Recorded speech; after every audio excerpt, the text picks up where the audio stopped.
Ti ricordi quella sera che per gioco tu baciai? Sembrava solo un'avventura. All right, we are live here for another session. We are in Mexico City for Bitso Business's first ever Stablecoin Conference. We're here with Juan Carlos from the BKCap team for an exclusive interview. Juan Carlos, how are we doing? Thank you. All good, all good. Thanks for hosting me here. I mean, we're very glad to be here at the conference. It's been a long journey because I'm coming from Madrid. I still have the jet lag, but Yeah. all good. Tell me a bit about this business. Where are you guys based? You're in Madrid. Is most of the team there with you guys? Yeah, well, we started business 5 years ago. The company is based in Colombia. The majority of the team is in Colombia. I'm based in Madrid because I moved like 5 years ago. I went there to get my MBA. I settled there, but still, I mean, I travel occasionally to Colombia for, because the office is there. Cool. Tell me about BKCap as a business. What do you guys do? How do you, when you're walking around the conference hall and someone's like, well, Carlos, what is this business about? What do you guys, Well, BKCap is basically an OTC desk. We do market making and we serve LATAM clients, specifically SMEs.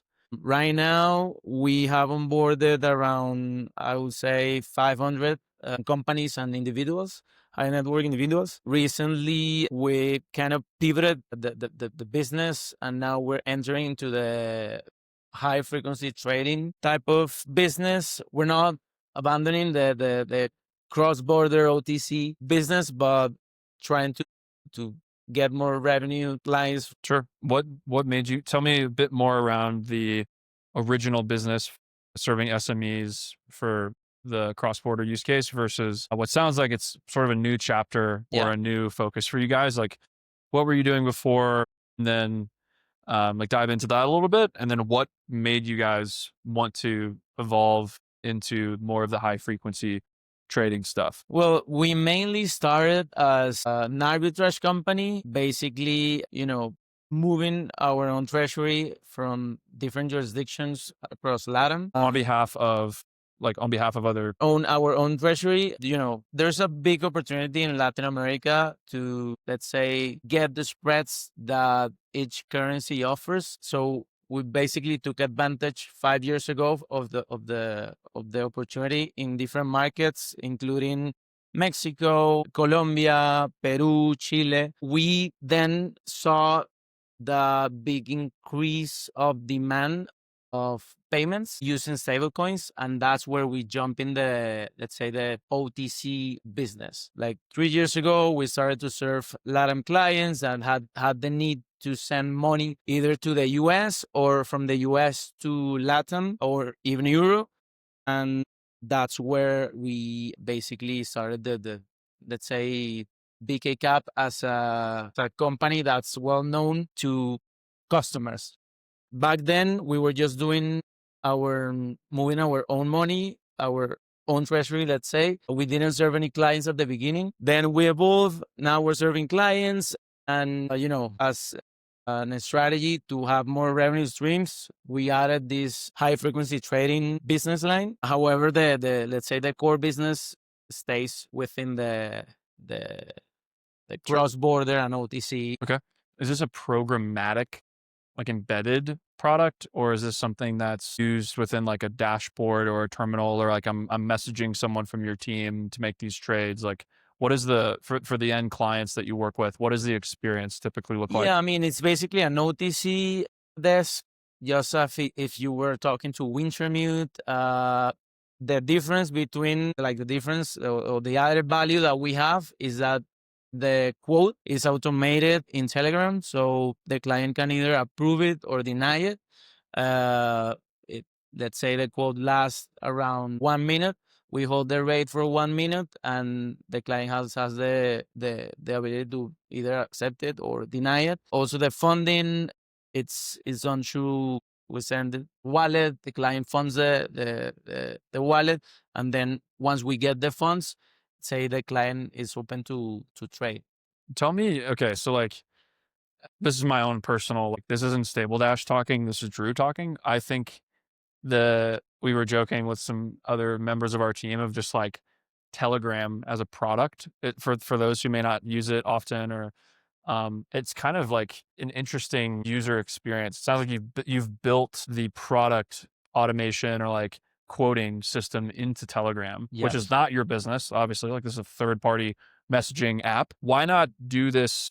Like, why use something like Telegram for this versus I don't know, like other means? I feel like it's kind of interesting that you use.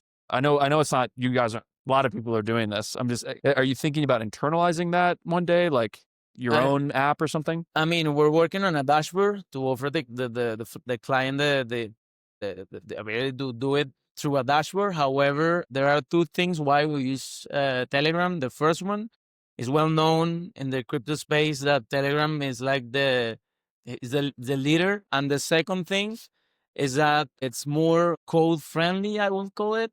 Build on top of Telegram, it's easier than build on top of WhatsApp, for example. Sure. So that's why You can build those automations into yeah, it. yeah, yeah. So It's cool. Yeah. Do you feel like the user experience is like for me, like if I'm what are the average transaction sizes for you guys? You said you work with like SMEs. What is that? yeah, we work with SMEs and it varies. It goes from I don't know 10K till 100K. Okay. That's the average ticket size. And these clients, are they, moving money weekly, daily? Like how often are they going into Daily. Telegram? And I will say daily. okay. Yeah. Do you have a couple use cases in mind, or like companies or clients or specific SMEs that could help maybe bring this to life a little bit, and like what Well, they're using it for?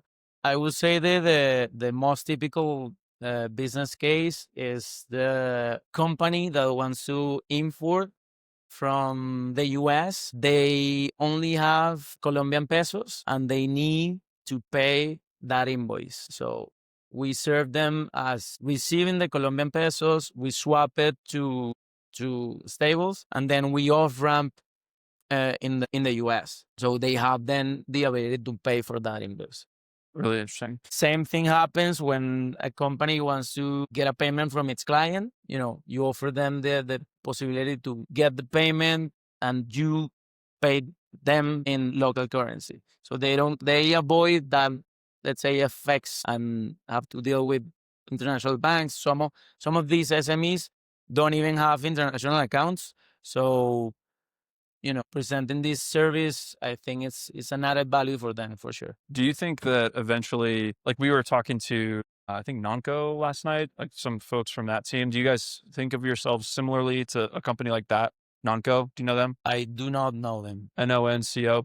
When you think of the kind of OTC or high frequency trading settlement options that exist out there, when you're talking with clients or they're kind of like evaluating their options for doing this, what are the typical options that they have? If you look locally in Colombia, you have companies like Cravata, Minteo, some of them are here even. So, I mean, there are a lot of players, to be honest. It's not like we're doing rocket science. It's something that I think everyone here pretty much is kind of like in the same business line.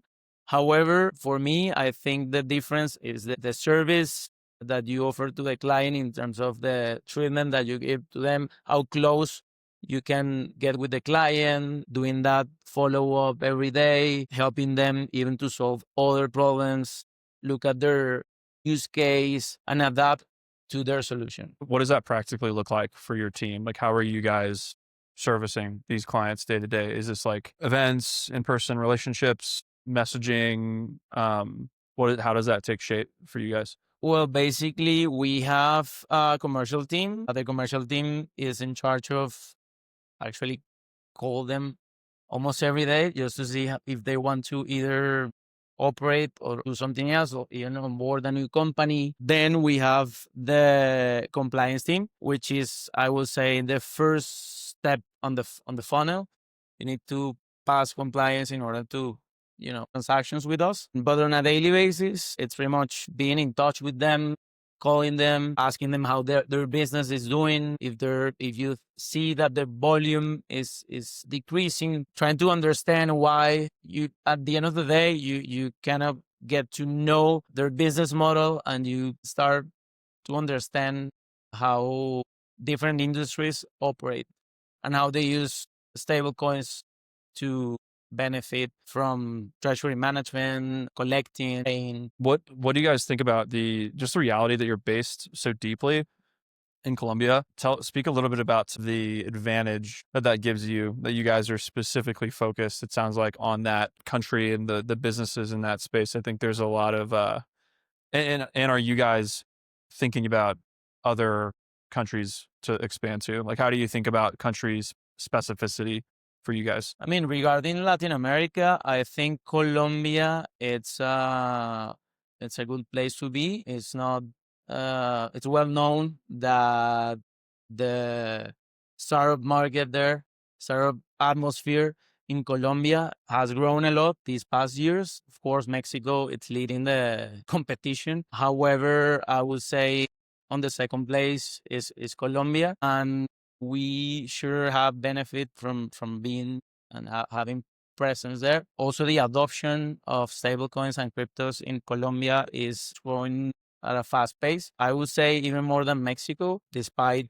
Bitso's work, trying to educate clients. What do you think is causing that growth in the space? Options to have lower fees and settlement times in the, let's say, the traditional banking system. Those are the two pain points I think that the client suffers. When a client wants to pay a provider in the US, they have to go to their local bank. Let's say in Colombia, we have Bancolombia or whatever. If you go to the bank, you're an SME, you're not Coca-Cola, for example. If you're not Coca-Cola, you have to basically fight with the bank for the rate. And usually the rate that you get compared to the official FX, it's like 3-4% higher. So there's like a huge spread.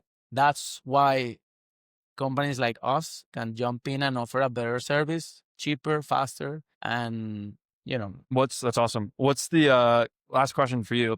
What's the thing that most people don't appreciate or understand about Colombia as a economy or as like a stablecoin focused player that you think people should know more about, or maybe things that people might be overlooking, or things that are unique to Colombia that other countries or parts of the world may not have? I'm wondering, since you guys are so deep there, what sort of insight you have being at that level in that place? I think in countries in which a good percentage of the goods that are consumed there are coming from abroad, you have then a good opportunity to you have a good use case for stablecoins, because that means that you will need to import.